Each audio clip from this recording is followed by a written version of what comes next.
The 854th edition of the MMA Gambling Podcast on the Sports Gambling Podcast Network is brought to you by Underdog. Get up to a $1,000 deposit match when you sign up at UnderdogFantasy.com using promo code MMA SGPN.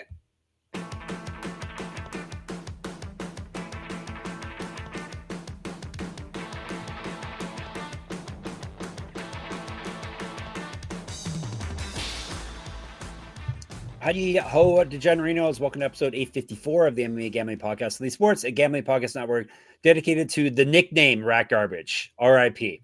Gumby still can't get over the nickname Rat Garbage not being used by anymore by Mandel Nolo. Yeah. So Mango Mandel is the new nickname, but Rat Garbage never die. I am not Rat Garbage.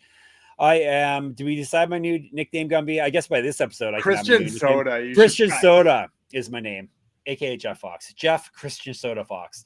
Thank you for coming to the show. That is Daniel Gumby Vreeland. We are talking some PFL for you. PFL tournaments roll on. This is not this such a jam-packed week for MMA. We're not doing 2 PFL episodes this week, just so we have time to cover other events, but we will give you obviously picks for almost the whole card here when we include the light round and stuff like that. So how did PFL World Tournament 6 2025 semifinals go for you, Gumby? Kevin Lee's got his jaw wires shut now, so that's a negative. Kevin Lee had to get he did not. He was as bad as the odds were. I'm down. Hey, these things happen in MMA. I was down 0.8 units. Probably should have just taken the plus what would it be 0.05 units by just fading him. But we did pretty good. The big surprise for me was just how good Jenna Bishop looked on the ground, and it's funny. Yeah. Because, I think I've picked her in every fight she's ever been in. I was surprised when you didn't. And I didn't for the first time because I was like, oh, she's up against a good grappler. And then she was like, hey, by the way, there are levels to this. Yeah. So, kind of excited for her versus Carmouche. I think that's going to be a pretty sick fight. Carmouche has always kind of been a bully, but, it's never really been, nasty at jiu-jitsu, right? So, that's kind of a fun little mix-up there. I'd be interested to see what happens there. It was overall pretty fun night. Not to be rude, but it's an old lady fight, but that'll be fun. Is Jenna Bishop home?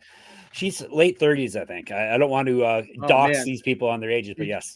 She must have just stayed in jiu-jitsu too long, huh? Because she's only fought 9 or 10 times. Yeah, exactly. Yeah. But must have that long jiu-jitsu career because she was an Abu Dhabi qualifier, if I'm not mistaken. I think she was pretty high level. If you're watching or listening, you both look fabulous, ladies. Okay, you don't look your age. All right, don't worry about that. I'm not saying that you're old bags. It's just MMA. MMA is a young person's sport. That's all. Is it with women though? It seems with women especially.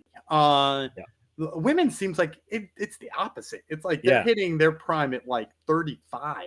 Yeah. Which is weird. But that's the facts. That is the facts. All right. What else is the facts is that if you haven't been tuning in already, have they changed the ads? No, I have to scroll up to the right part. College football team previews are back on the College Experience. Colby Dant and Moneyline Mac preview every FBS college football team, and you don't want to miss it. And yes, I've done 800 plus episodes that I still am disorganized, and that's why you people love me so much, though, right? And that it makes Gumby look better if I'm all over the map, right? It's a win-win.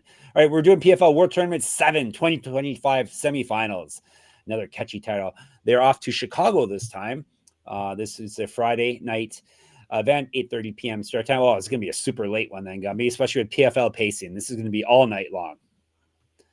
Yuck. Wintrust Arena, Chicago, Illinois. Only 9 bouts, though, so maybe there's hope that that is not too. Are they not doing a billion alternate bouts like they usually do on these fight cards? No, I think it's mostly because we're at the end here. Yeah.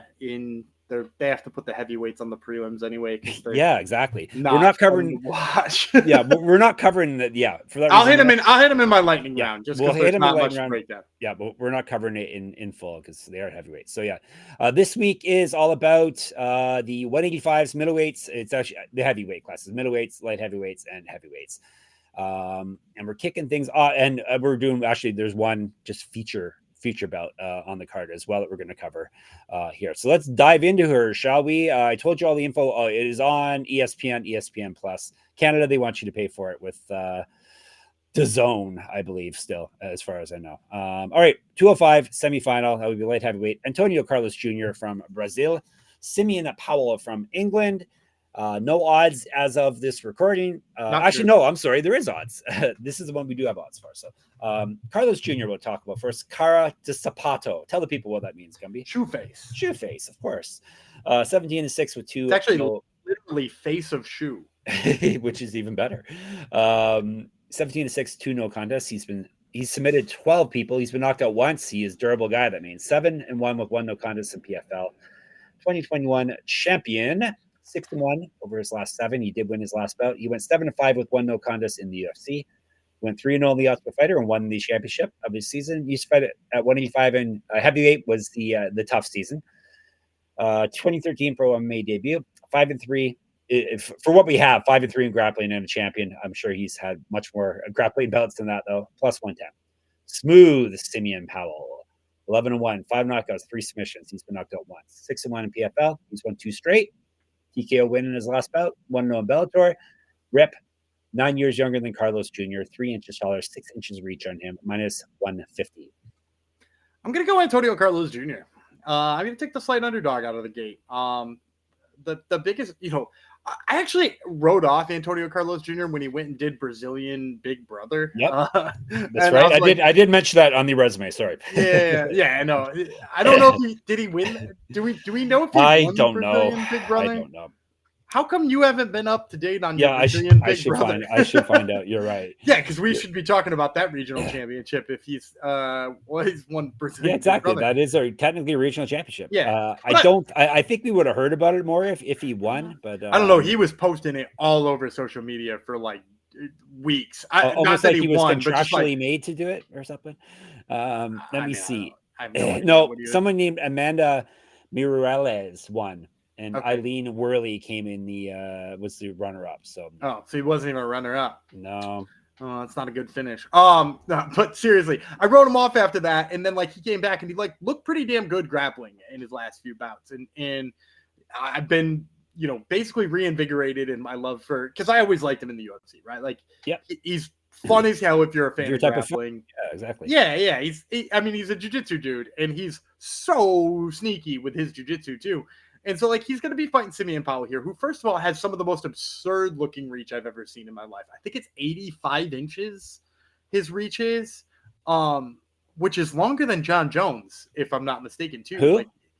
Simeon Powell's reach is No, I know, but who? Yeah, we don't care about John Jones. We don't talk about that guy anymore. Yeah, the former champ. 85-inch reach, yeah. So that's that's 7'1". I think. But here's the thing, though. Is I think that's a great weapon, and it's part of the reason why I picked him in the quarterfinal matchup. But he's let people get in his kitchen before, despite having a reach like that. He fought Rafael Xavier, who is a guy who was on Octagon and has fought in a bunch of British shows as well. Got up in Powell's face and forced him to fight in there. And same with he let Jacob Neto get too close to him, and actually Neto knocked out Powell. That was the finale to PFL Europe last year, if I'm not mistaken. Powell got knocked out by Neto. He's got good reach, but it doesn't mean people don't get close to him. And he's this tall, lanky guy with maybe questionable takedown defense, and you're going to put him in there with Antonio Carlos Jr. As soon as Carlos Jr. closes that distance, he's going to be in on a choke. That's my estimation of this. Again, Antonio Carlos Jr. has kind of thrown up stinkers once in a while too. So who knows? But I think as long as he fights to his potential, that grappling is going to take over here, and he should be able to come out on top. So give me shoe face to kick it off.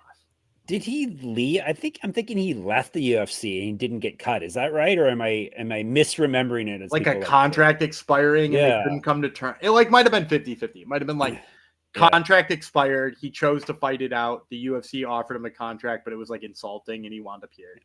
No, we're wrong. He got released, so I misremembered it. Was it after he lost a really ugly fight though? What was his last loss? His last loss. he went 7-5, so he did okay.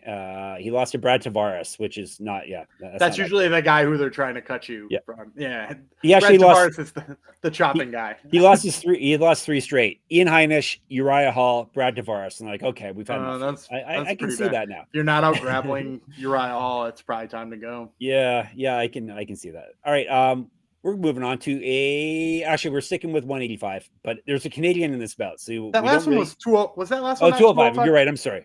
This one's 185. This one's 185. Canadian in it, so we already know who Gumby's going with. Dalton Rosta, United States of America, versus Aaron Jeffery, the Canadian from Canada. That's where Canadians are from. 3 rounds, 185. We'll tell you about Rosta first. Hercules, and boy, is he ever? Yeah, this dude's ripped. It's insane. It's insane how muscular he is. He is 10-1, 4 knockouts, 1 submission. Never been finished in a fight. 1-0 on PFL. He's won 2 straight. Submission win in his last bout. 9-1 Bellator. Rip. He's fed at 205. 3 years younger than Jeffrey. An inch of reach on him. Plus 110. But muscles make you tired. Hopefully Aaron Jeffery knows that. Aaron Jeffery 16-5. Mullets don't make you tired. Hopefully.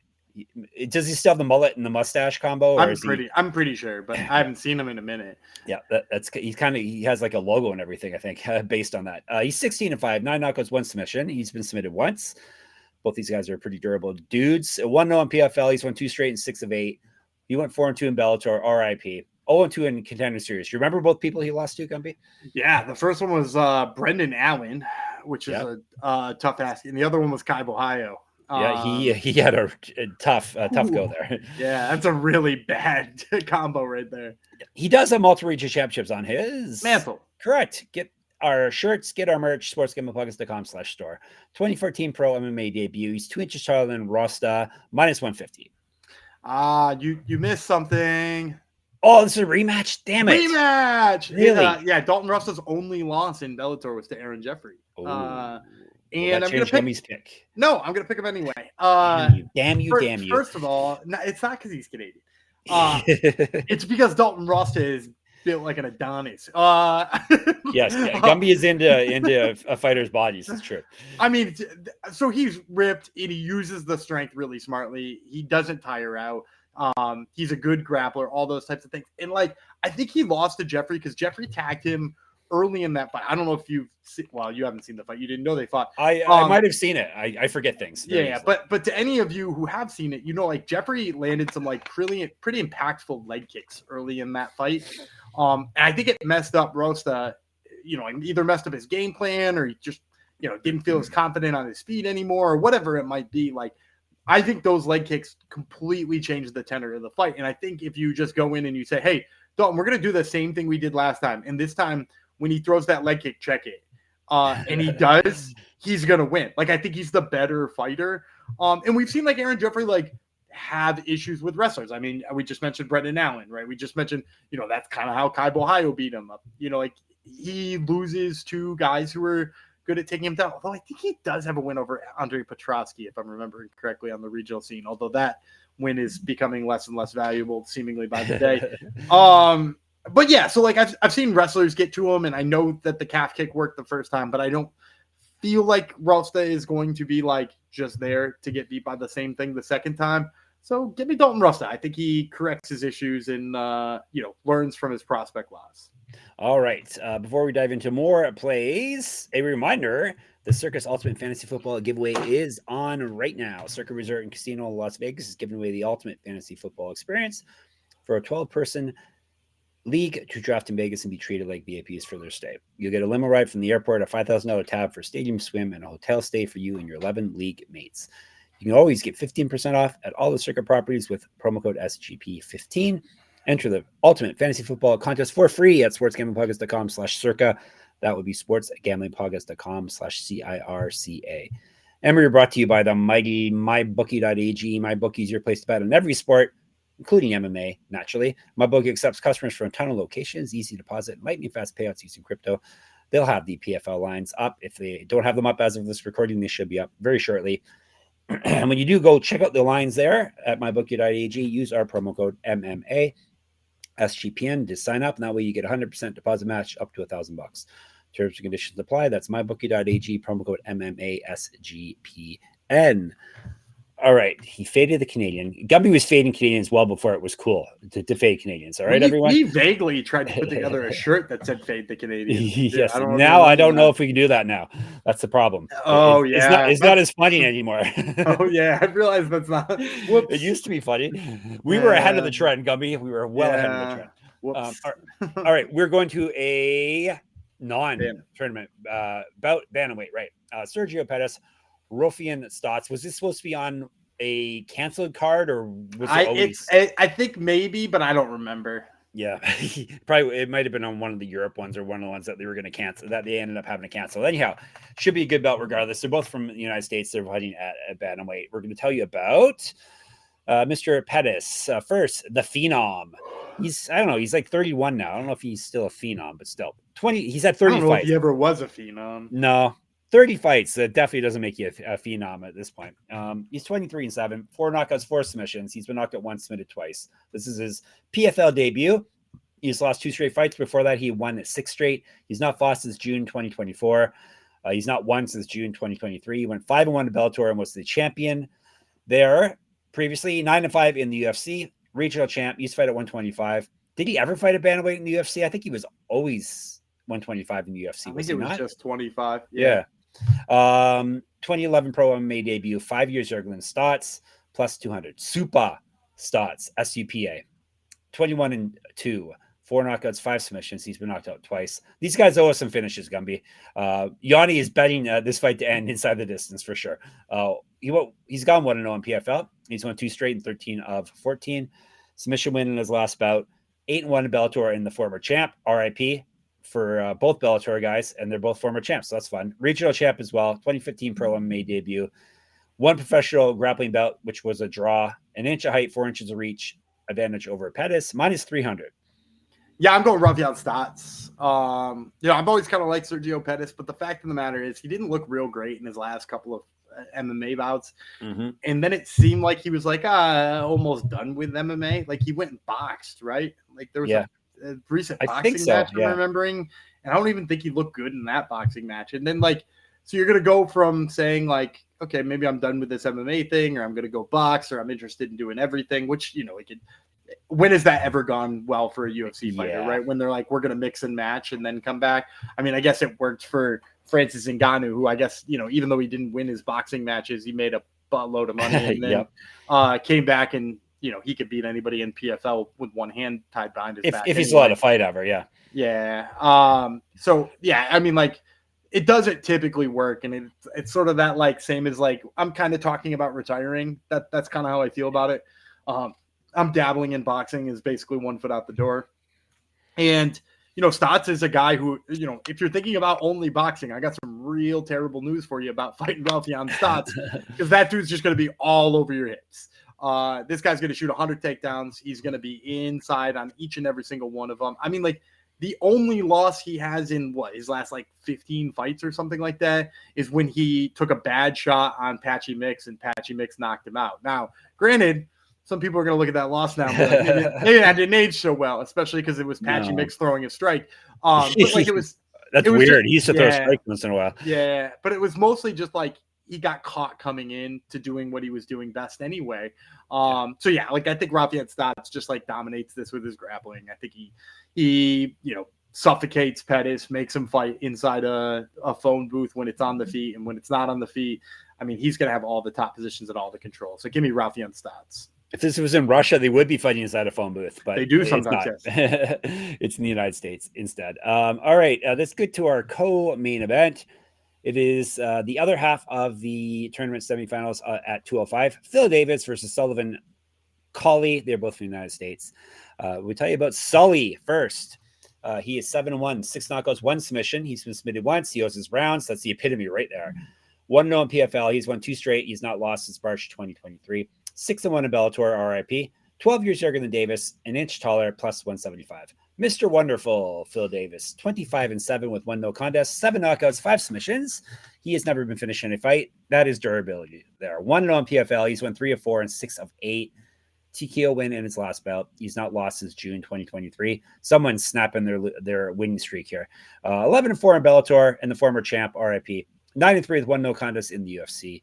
2008 Pro MMA debut. a wrestling champion in college, 4 inches reach over Cauley, minus 260. I think we got Phil Davis at a really nice number in the quarterfinals. I think he was an underdog, if I'm not mistaken. Yeah. I can't remember who he fought now, but I think he was an underdog in the quarterfinals. I can tell you all of that stuff, with one click of my mouse. Yeah. Rob Wilkinson, he was punching and ground and pounding. Yeah, plus, he knocked him out. Yep. And I think he was higher when we broke down the fight. I think the money came in on him. And I'm going to take Phil Davis again. I was a little surprised he was this big of a favorite against Sullivan. Cauley, Cauley is a really sharp wrestler. I was talking about when we were breaking down the quarterfinals, I was talking about how he was kind of like a fun long shot pick to win the tournament. In that he could seemingly wrestle almost anybody, which would surprise people as long as he stayed out of submission. Like him and Antonio Carlos Jr. would be a fun ass fight. The problem is I don't think he can wrestle Phil Davis, right? Like Phil Davis continues to be a really great wrestler. A lot of things have gone away from Phil Davis. I think I said when I broke down their last fight, a lot of things have gone downhill for Phil Davis, but his grappling hasn't. Well, and then in his last fight, it didn't look like his striking has either. In fact, it might be better than it was in the UFC, knocking out Rob Wilkinson and stuff like that. So he continues to be an above average wrestler, like a well above average wrestler. And I think his striking is actually a little better than Cauley too. He's just long enough in the tooth where he's gotten the experience on the feet that Cauley probably still needs. Cauley still needs to work on a lot of those things. He's maybe less finished than Phil Davis. And I think Phil Davis is just going to stuff the takedowns. I think he get takedowns of his own. I think he's going to be sharper on the feet. So I'm a little surprised by the negative 260, and it probably won't be all that playable for me for that reason. Just because Cauley is a good wrestler. Who knows? I like Davis, but I don't like negative 260 Davis. No. What is playable for Davis, do you think? 175. Okay. Yeah, right. Maybe 175. Well, someone go bet on put a bunch of money on Cauley for us, all right? And then we'll we can bet on Davis. All right, before we get to our main event and our lightning round picks, it is time for Gumby's bonus underdog pick'em play.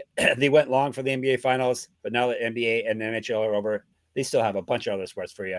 MLB, golf, and of course MMA. Gumby, what do you have for us? We got on Tuesday, we got the Red Sox visiting the Angels. The Angels strike out a ton, or at least have lately. And we've got Garrett Crochet on the bump. Yeah, he's been putting up over his last 3 games. He's averaged 8 strikeouts a game. I think he's going to go for double figures here against the Angels. So take the higher than on Garrett Crochet's strikeouts. Excellent. And take the code MMA SGPN. Use that when you sign up, and that way you can claim a special pick and first-time deposit offer up to $1,000 in bonus credits. So underdogfantasy.com, MMA SGPN. And you've heard us talk about Rhythm before, and they just dropped a game-changing feature called Power Trends. These are AI-detected patterns where Rhythm's model has consistently won and has a high ROI. Think a strikeout prop that wins 59% of the time when the line and win probability hit a certain range. Power Trends are updated daily and exclusive to Rhythm. No touts, no noise, just clean data-backed bets. Download the Rhythm app, check out Power Trends, and start betting smarter. We will be. Have you discovered anything recently on there, Gumby? Well, I mean, the Garrett Crochet stuff is pretty obvious, but the high strikeout numbers from the Angels is what got tipped off to me in the Rhythm Power Trends. So that even though you might already like a guy like Garrett Crochet, knowing who he's going to strike out too much is always a good thing to know as well. Gummy's going to get so rich off Power Trends, he's not going to want to do the show anymore because they're telling you what to bet on. Not good. Get your 7-day free trial by going to sportsgamblingpodcast.com/rhythm, RITHMM. And who would I ever replace Gumby with? All right. When the few times you've replaced me, people enjoyed the person you had on more than me. So hopefully, if I shout out to KCP. Hopefully, it's been a long time. If I am away for a show next week, hopefully you don't get someone good to fill in for me. That's all I'm saying. So, all right, we are going to the main event, 185, a middleweight tournament semifinal. Fabian Edwards, England. Josh Silveira from, I want to say Brazil, but no, that's his father. He's from United States of America. 3 5-minute rounds. I'll tell you about Konina first. Little Conan, Silveira, 14-4, 6 knockouts, 6 submissions. He has never been finished in a fight. 7-4 in PFL. He's 1-2 over his last 3, 2-3 over his last 5. He did win his last bout. He's a 2-weight class LFA champion because he used to fight up at 205. On the betting board, he's at plus 250. Edwards is the assassin. 14-4. 5 knockouts, 3 submissions. He's been knocked out once. 1-1 in PFL. Loss win over his last 4. TKO win in his last bout. Went 9-3 in Bellator RIP. 4 inches of reach over Silveira. Minus 400. So a pretty big line to end things here. Yeah, I'm going with Fabian Edwards all day too. I've been a big fan of Josh Silveira, but I'll be honest. Since coming over to PFL, he's looked just like kind of slow. I don't know how to put my finger on exactly what it is. Maybe it's the level of competition that, like, when he was beating, was it Alex? No, it wasn't Alex. No, didn't he beat Alex Polizzi in LFA? I think so. Yeah, but maybe it's fighting that level of competition and then coming over here and fighting, Impa Kasangane and, this guy and that guy. And like, he's just looked slow. And then in his last fight, he beat Mike Shipman, but that was kind of like a gimme fight in this tournament, or as close to a gimme fight as you can get in PFL right now. So like, I'm not putting too much stock in that. And meanwhile, Edwards has looked great recently. He went in there with Impa Kasangane and just beat the hell out of him. And, not that we MMA math around these parts, but Fabian Edwards beat Impa and Impa beat Silveira. That's the thing, is that Edwards has looked so good on the feet lately. And pretty much, if we want to boil it down to things, like, Fabian Edwards pretty much has only lost to people who are, like, very good wrestlers, right? Like, he lost to Johnny Eblen twice and Austin Vanderford, right? I might be missing one more. Did he lose to Costello Van Steenis? Might have lost to Costello Van Steenis, too. But he definitely lost to Eblen, and he lost to Vanderford too. And like, those are like 2 pretty damn good wrestlers. Mm-hmm. And like, I just don't think Silveira brings that level of wrestling, especially at middleweight, where he's not like all as bulky as he could be. He's got to like eat really carefully and worry about his cardio. I think he's just going to get pieced up on the feet. I don't think he's going to get enough of his wrestling going. I think Edwards is going to murder him. So give me Fabian Edwards there. Fabian Edwards via murder is the prediction here. All right, let's recap, and then we'll get you some bonus plays here, heavyweight bonus plays. He's got Edwards, he's got Davis, he has got Stots, he has got Rosta, he has got Carlos Jr. All right, the lightning rounds, that Bamboo and Powell. The heavyweight semifinals are so exciting that they're sticking them on the prelims instead of the main event. Yeah, I'm going Dalton Moldavsky over Alexander Romanov. You know me, I've been a big Romanov guy since day one. My big problem is that, like, when he fails to hit a takedown, he quits. We saw it 3 times in the UFC, I think, where he doesn't hit a takedown. He looks disappointed, turtles up and lets somebody TKO him, or, just seems like he doesn't want to be there anymore. And Moldavsky can stuff his takedowns. And even if he doesn't quit, like I kind of have expected him to, like, Moldavsky's better on the feet too. So give me Valentin Moldavsky. And then I'm going to go with Rodrigo Nascimento over Oleg Popov. I think you maybe didn't. Somebody's called me out for being a Popov hater, and I agree. I don't know if it was me. I agree. I picked against him, I think, in every single fight he's had in PFL, and was paid off handsomely for the underdog play on Denis Goltsov in the finals last year. But I think he just keeps getting favorable matchups, and if he fights somebody who won't give him a takedown, which, like, Rodrigo Nascimento's takedown defense pretty good. I think as long as he stuffs those takedowns, he'll beat Popov. So give me Rodrigo Nascimento and Valentin Moldavsky. All right, you're set now for PFL. There's more fights. If you want those plays, hit us up in the Discord, sportsgamblingpodcast.com/Discord. Hit us up in the comment section on our YouTube channel, MMA Gambling Podcast. Hit us up on the old Twitter, SGPN MMA. Gumby runs that account for us. He is at Gumby Vreeland. I am at Jeff Fox Writer there, and on Instagram for me as well. Check out my Substack. Enter my free UFC Pick'em contest. We'll start talking UFC tomorrow again. moneymma.substack.com. Check out Gumby's other podcasts. That would be the Top Turtle MMA podcast. He has the Joker, Jack Hermanson, and TBA, right? Right, TBA still for the second one. Yep. So check that out. And of course, we can be found at sportsgamblingpodcast.com, sportsgamblingpodcast.com/store, sportsgamblingpodcast.com/Patreon. We'll talk to you tomorrow. UFC pay-per-view. We get 2 this month. It'll be Face of Shoe, Jeff Fox. It'll be smooth. Gumby Vreeland. We'll talk to you then.